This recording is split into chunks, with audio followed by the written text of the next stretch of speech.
Disney is making a pop punk album. No, see, I don't think you understand. Disney is making a pop punk album, and we finally have the full track list. Yeah, Disney's making a pop punk album, so let's talk about it. If you don't know anything about this album, the album is coming from Disney, like the real Disney. It's going to be called A Whole New Sound, and it's going to be pop punk bands covering fan favorite Disney songs. We have the entire track list, and I'm going to get to that in a second, but we also have the release date. That's going to be September 6th, and we also have a lot of rumors, nothing confirmed, but that vinyl pre-orders are going to go up on October 4th. There's been a lot of leaks with this album. We knew the entire track list, I want to say 2 or 3 weeks ago, and it's weird that such a big, giant company like Disney, I feel like the marketing has been really off, and the information has been such a slow drip of information about this, but anyway, we have the official track list and all that stuff is officially confirmed. Disney tweeted it out and everything. But as far as like vinyl and stuff, just a rumor of that October 4th date. I mean, I'm 99% confident that they're gonna, put this on vinyl. I think they would be crazy not to. I would make, 1,000 different color variants with the different characters. We already know that they're, dressed them up in like typical pop punk outfits and stuff. I think you could do a lot of cool stuff with the variants, but nothing official yet as far as vinyl goes.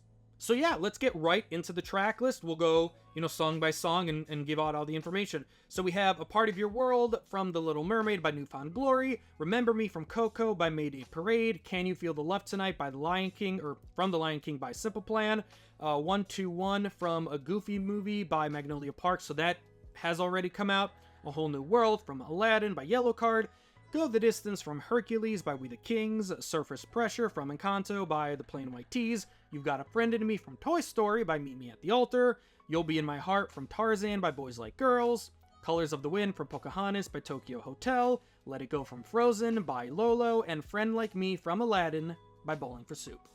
As far as bands that aren't on this album that I'm surprised by, I mean, Blink-182 is the most obvious example. I mean, they are the pop punk band. They obviously were, very popular. They were in the early 2000s, height of pop punk and mainstream pop culture. How Blink-182 isn't on this album, maybe like all like the jokes and stuff Blink-182 makes, but I mean, it's Blink-182. I mean, they're played in like Target and Walmart. I mean, again, it's Blink-182. I don't think I need to back up my argument here.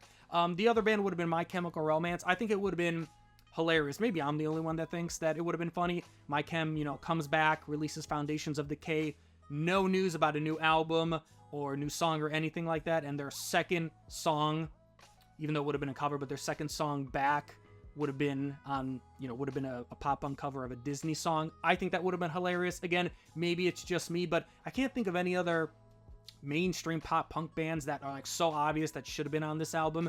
Maybe Good Charlotte is like the only other one that comes to mind, but that's about it. I think, I think the track list is solid. I think it was obvious what Disney was going to do, so nothing really, nothing is shocking to any of the bands that were chosen, As far as the songs that were picked, I mean, I'm not the biggest Disney guy, I think it's fine. I think Can You Feel the Love Tonight and Magnolia Park doing the song from the Goofy Movie, I think both are great. I can't play them because it's, Big Daddy Disney, so I'm not getting in trouble, so unfortunately I can't play those songs, but both are great, both are very fun.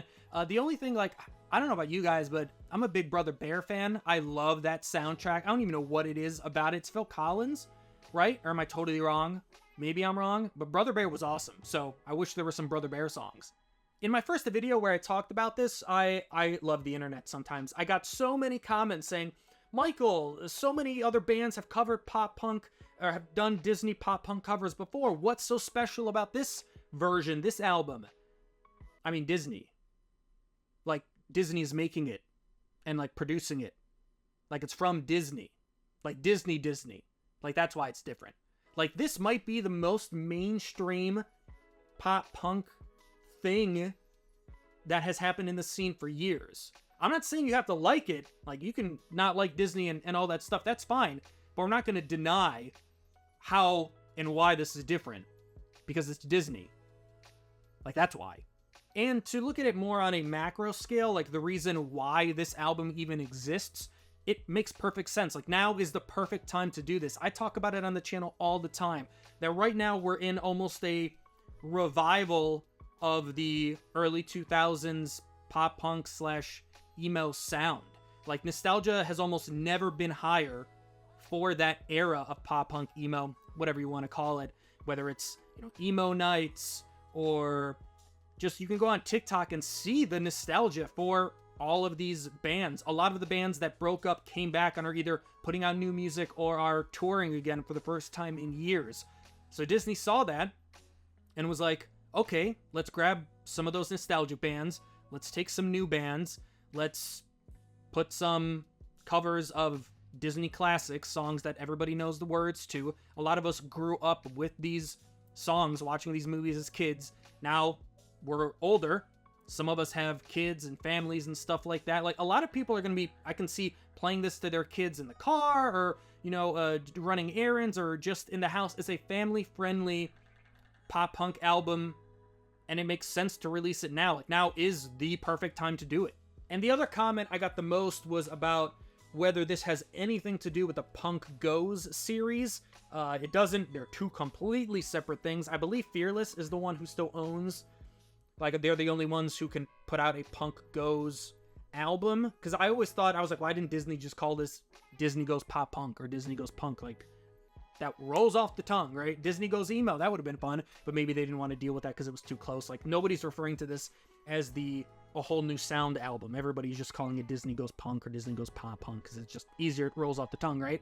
But it will be interesting to see if this Disney album is successful.